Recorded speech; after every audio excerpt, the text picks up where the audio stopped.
Assalamualaikum warahmatullahi wabarakatuh. Baiklah, ini adalah podcast pertama saya yang akan membahas tentang pentingnya merendahkan hati saat berdoa. Seberapa pentingkah merendahkan hati saat berdoa? Ya, sangat penting sekali ya.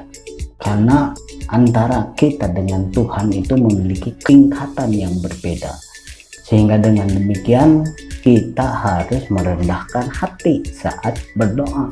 Doa itu adalah meminta dari yang rendah kepada yang lebih tinggi derajatnya, sehingga saat kita berdoa maka harus selalu menyertakan pujian. Saat hidup kita serba sulit, bersyukurlah bahwa dengan kesulitan tersebut bakal ada begitu banyak kesempatan untuk mencurahkan isi hati pada Allah. Bersyukurlah kawan, bahwa dengan kesulitan hidup Allah berikan begitu banyak waktu privat antara kamu dengannya dalam balikan aktivitas doa.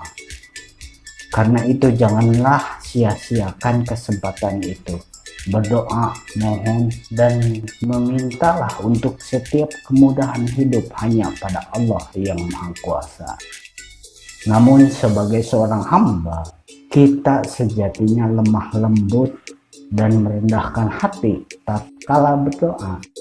Kita harus mentaati adab saat berdoa kepadanya. Ucapkanlah pujian, sebab dengan memuji Allah terlebih dahulu kita memosisikan diri berada di posisi kerendahan hati. Dengan demikian tidak ada lagi kesombongan dan keangkuhan yang bersemayam di dalam diri ketika kita mencurahkan segala isi hati melalui doa. Allah Subhanahu wa Ta'ala berfirman, "Berdoalah kepada Tuhanmu dengan rendah hati dan suara yang lembut. Sungguh, Dia tidak menyukai orang-orang yang melampaui batas. Dan janganlah kamu berbuat kerusakan di bumi setelah diciptakan dengan baik. Berdoalah kepadanya dengan rasa takut dan penuh harap." Quran Surat Al-A'raf ayat 55-56. Ali bin Abi Thalib rahimahullah berkata, "Doa adalah senjata orang mukmin dan tiang agama serta cahaya langit dan bumi." Hadis riwayat Hakim.